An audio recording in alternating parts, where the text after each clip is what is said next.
Bonsoir à vous, très chers amis, j'espère que vous allez tous très bien. Nous sommes vendredi 1er novembre, nouvelle lune, lune en scorpion. J'avais à cœur ce soir de vous préparer cette petite vidéo, de vous réaliser cette petite vidéo, un peu atypique, un peu différente des autres.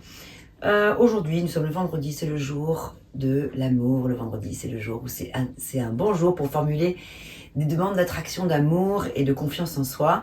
Donc voilà, je vais essayer d'utiliser, je dis bien essayer de ne pas utiliser trop de cartes, j'en ai beaucoup, à chaque fois je suis très tentée. Mais mon idée là, c'est de faire des formats un peu courts. Voilà, là je viens de sortir toutes les vidéos pour le mois de novembre pour chacun de vos signes, vous verrez. Et là, je vais essayer de faire une vidéo un peu plus courte. Alors, puisque l'honneur est au scorpion, je vais commencer par les scorpions. Donc après, je tirerai au sort. Donc, l'idée ici, là, ce soir, ça va être un message en 3 cartes. Mais c'est avec l'oracle des sorcières, histoire de sorcière. En fait, l'idée, c'est quelle petite sorcière te veut du bien. Et chaque carte délivre un petit message d'amour, bien sûr, de conseils, de soutien, et avec aussi des actes psychomagiques. Voilà, j'ai parlé dans plusieurs de mes vidéos de mon désir de vous réaliser à mon retour. Je pars demain en Suisse, c'est pour ça aussi que je voulais faire cette vidéo, parce que je ne vais pas pouvoir tourner pendant au moins 10 ou 12 jours à peu près de vidéos. Donc déjà, je voulais terminer les guidances du mois de novembre et puis réaliser celle-ci. Et voilà, ça y est, j'ai digressé. Oui, voilà, je vous disais, dans les vidéos que je viens de réaliser pour vous, là, pour le mois de novembre, j'ai expliqué que j'avais envie de vous faire une vidéo bientôt sur tous ces petits actes, avec des rituels, des petits actes de psychomagie pour s'apporter, se faire du bien au quotidien. Allez, j'arrête de parler, on y va. De toute façon, je mettrai le timer en dessous.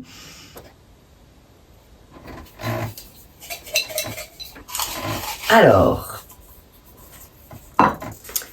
ça va être maintenant un message pour les lions. Les lions, quelle petite sorcière te veut du bien et veut te délivrer un message? Lequel? Pour te faire du bien, pour t'accompagner dans ce que tu vis en ce moment. Quel acte de psychomagie elle va te proposer de réaliser pour pouvoir faire en sorte que les choses que tu souhaites le plus en ce moment dans ta vie se manifestent, se réalisent. Voilà pour vous les lions, il est là le message.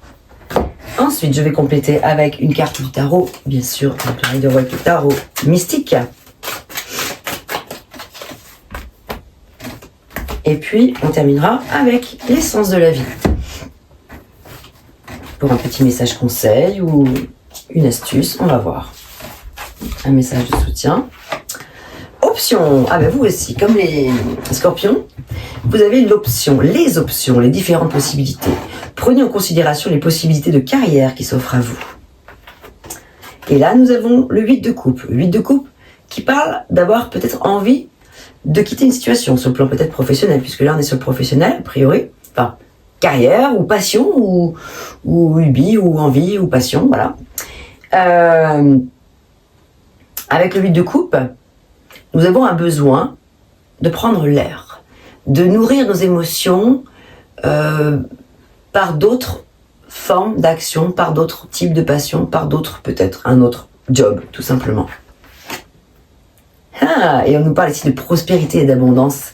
C'est ça la petite sorcière qu'elle veut vous dire. Elle vous parle de prospérité et d'abondance, mais sans oublier que, bon, je vais vous lire le message bien sûr, dans cette énergie-là de la prospérité et de l'abondance. Ça signifie que, bien sûr, vous y avez droit, vous y avez accès, vous y êtes déjà peut-être, ou vous tendez vers, enfin vous y allez, mais c'est quand même un rappel que vous avez déjà tout ça, vous avez déjà beaucoup. Et c'est en fait juste une invitation à se rappeler de ce qu'on a en possession, de ce qu'on possède, de merveilleux. Ça va des petites choses symboliques aux grandes choses, peut-être matérielles et financières aussi, mais aux grandes choses spirituelles également. Tout ce que vous avez de merveilleux en vous et autour de vous et pour vous, ça parle déjà de prospérité et d'abondance. Vous l'avez déjà. Alors évidemment, on peut toujours avoir plus, mais déjà, c'est l'idée d'avoir de la gratitude pour tout ce que l'on est et tout ce que l'on a et tout ce qui nous construit. Je vais vous lire maintenant le message. Alors, on va boire un petit peu d'eau.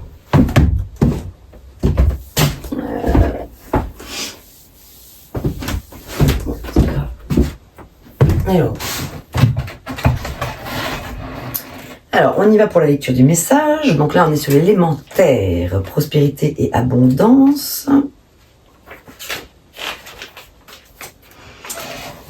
Il y a une nuance entre prospérité et abondance, et nous avons tous notre définition personnelle de ces notions. La prospérité est généralement liée à la réussite financière, mais elle peut aussi renvoyer au succès et à la chance, chose que l'on peut obtenir sans forcément passer par l'argent. L'abondance, c'est posséder ce dont on a besoin, voire un peu plus. Ton impression de baigner dans la prospérité et l'abondance tient moins de tes finances que de ta philosophie de vie. Garde toujours un œil sur ce qui te fait bonheur, sur ce qui fait ton bonheur, pas seulement sur les sous que tu as en poche.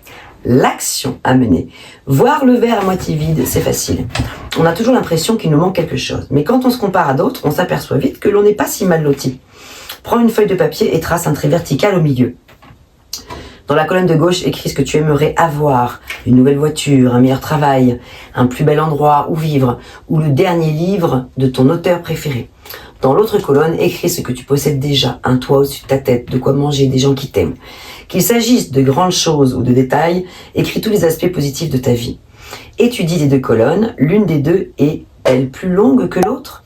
Reprends celle des choses que tu convoites et barre tout ce dont tu n'as vraiment pas besoin, ou pas vraiment besoin. Il n'y a rien de mal à vouloir des choses, mais il est parfois bon de faire la différence entre vouloir et avoir besoin. Regarde à nouveau ces listes, je parie que tu seras surpris. Divination. Cette carte t'invite à mesurer ta chance. L'univers t'annonce que tu disposes de tout ce dont tu as besoin et envie. Si tu t'interroges sur un projet ou sur un objectif particulier, la réponse est vraisemblablement oui. Tu réussiras. Mais c'est surtout le symbole de tout ce que tu possèdes déjà. N'oublie pas de l'apprécier. Et l'acte de magie. Un petit sort de prospérité basique. Prends une pièce de valeur serait un plus, mais n'importe quelle pièce, même de quelques centimes, fera l'affaire dans tes mains. Ferme les yeux et pense à la forme sous laquelle tu aimerais que la prospérité vienne à toi. Argent, cadeau, un besoin spécifique comblé, un nouveau travail, tout ce que tu veux. Et envoie ce désir dans l'univers et dans la pièce de monnaie. Puis enterre cette pièce dans un pot de fleurs ou dans ton jardin si tu en as un. Tapote la terre en la remerciant, puis fais tout ce qu'il faut pour que tes vœux de prospérité deviennent réalité, en sachant que tu leur auras donné un coup de pouce magique. Donc, si les premiers messages résonnaient pour vous par rapport à des options de carrière, etc., et que vous sentez que c'est le bon moment, vraiment, je vous invite là, en cette nouvelle lune, à réaliser cet acte de psychomagie pour que vienne à vous cette chose que vous voulez voir se manifester dans votre vie. À bientôt et merci les lions. De ma page blanche et sur un air de je ne sais quoi, je t'écris cette chanson-là. Mais ce n'est pas n'importe quoi.